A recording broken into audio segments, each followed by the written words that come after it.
Time is of the essence for the Toronto Raptors, who have 7 games remaining in their season. This is Hoop Talks.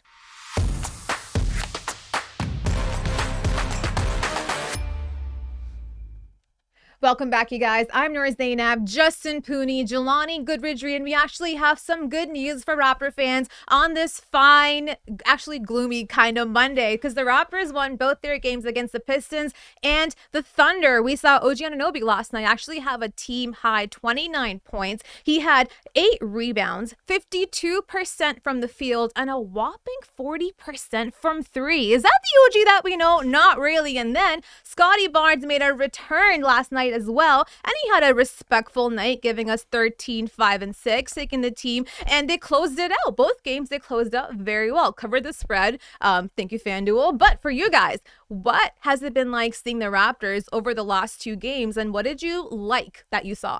They took care of business. They actually, won games they were supposed to win. They were big favorites against the Pistons, blew them out, and they were big favorites against the Wizards, blew them out. We saw what happened against Indiana last week where, it was a game they should have won. They didn't win, but they played a complete game. Now, there were still some things, if you want to really nitpick on the Toronto Raptors, that you could work on, like, the three-point shooting. It was still not really there last night. Fred was the only one that I think shot the ball really well. OG, had a high volume of threes. He shot 10 threes, made 4 of them, 40%. That's pretty respectable. Pascal, 1 for 3, 7 of 17 shooting. It's a little bit of inefficiency, but look, that's just nitpicking. The Raptors played some good basketball the last 2 games. They won these games that they had to win, and they took care of business, which is something they haven't done a lot of. They played, to their level, not the competition's level, and to showcase. Now, Jelani, I know the Pistons were without pretty much half their lineup, and then the Wizards were also missing Kyle Kuzma and Bradley Beal, 2 of their starters. So do you take anything like that with a grain of salt, or do you just like, we made the thing happen? It's similar to what Justin said. You're playing teams that don't have their guys, so yes, you have to show up and finish the job. They got it done. So I'm impressed with what we saw. Usually Detroit, in the past, they gave us some troubles, but this year we played them tough. We swept them. Okay, very good job there. And then the other night, we see what happened with Washington. Washington, when they don't have Brad Beal, they're a different team. We know this, right? They don't really win games without Brad Beal. And a guy like Kuzma, obviously, not having him out there is going to affect things, of course. But I was still impressed with what I saw from the Raptors, especially in that Wizards game, because the defense was there. Okay, 13 steals, thank you very much. That's, getting yourself more opportunities and points off of those turnovers that you force is great. And then inside, we own that game, okay? 54 points in the paint to Washington's 36. I really like that. I think that could help the Raptors moving forward. As we move forward, the schedule's going to get a bit tighter. Yeah. So if we could see that, that paint presence, that's going to help us a lot. Is there anything that you thought, we know this team's not always smooth sailing, it's going to be a little lull here and there? Like from the past few games? Two games, yeah. Yeah, well, again, it's just the questions of the shooting, that Justin pointed it out too. Like, can it be consistent? That's the question that Raptors fans are going to have moving forward, especially as the play-in comes around, because if it's not there, right, how are we gonna win games, right?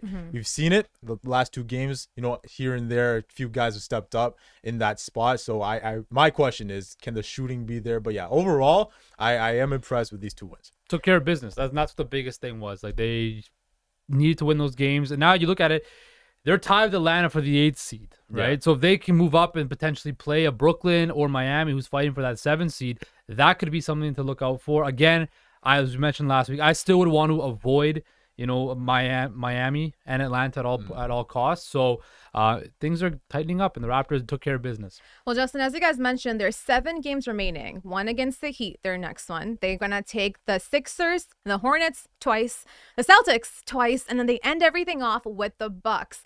Except 2 of those games are gonna be at home. Only 2, and 5 will be on the road. So the Raptors are a pretty decent home team. They put up a record of 5-14, but on the road, they're 12-24. So how are you expecting this team to perform in this last road trip? I mean, on the road, you got to play better, right? Yeah. That record, I don't really like that, okay? I think that's been a reason why the Raptors have struggled all year, because we don't show up on the road, right? It's a whole different team on the road usually, right? And yes, there have been games where we play, the opposition really close, but we don't finish the job. And that happens more so when we aren't at home.